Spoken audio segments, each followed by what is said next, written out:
বৈষম্য দূর করার এই সময়ে কেবল অপারেটরদের সাথেই সবচেয়ে বেশি বৈষম্য হচ্ছে বলে জানান কোয়াবের সভাপতি ABM সাইফুল হোসেন সোহেল।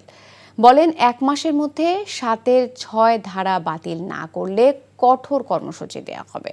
দুপুরে রাজধানীর ইস্কাটনে কেবল অপারেটর অ্যাসোসিয়েশন অব বাংলাদেশ কোয়াবের বার্ষিক সাধারণ সভা অনুষ্ঠিত হয়। সভায় ইন্টারনেটের যুগে কেবল ব্যবসায়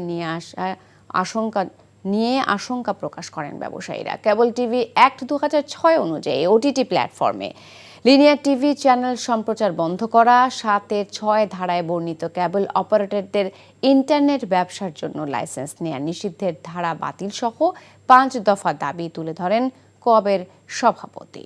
নির্দিষ্ট 5টি দাবি তুলে ধরছি।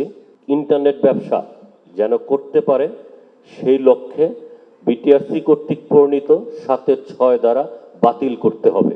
বিটিভির যে বর্ধিত লাইসেন্স ফি বৃদ্ধি করা হয়েছে সেটাকে পুনর্নির্ধারণ করতে হবে। 1 মাস পরে আমরা বৃহত্তর কর্মসূচি কলটা আমরা নিব।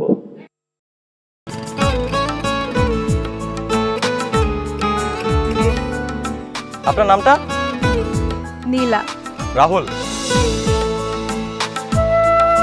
ওকে, এই মেয়েটারে তোর ভাবি সবাই কেমন লাগবে? আপনাকে না বলছে আমাকে ফলো না করতে? ফলো কেন করতেছিলেন? আপনাকে দেখতে ইচ্ছে করে আমার, আপনার সাথে কথা বলতে ইচ্ছে করে। আমি কি করবো ঠিক বুঝতে পারছি না। ওরে বাবা, ওই মেয়ে, অথচ তারে তুমি চিনো না? হ্যাঁ, কি মায়ায় তাকাও তুমি, একটু দেখো চোখের খেয়াল, তোমায় দেখার তৃষ্ণা ভীষণ।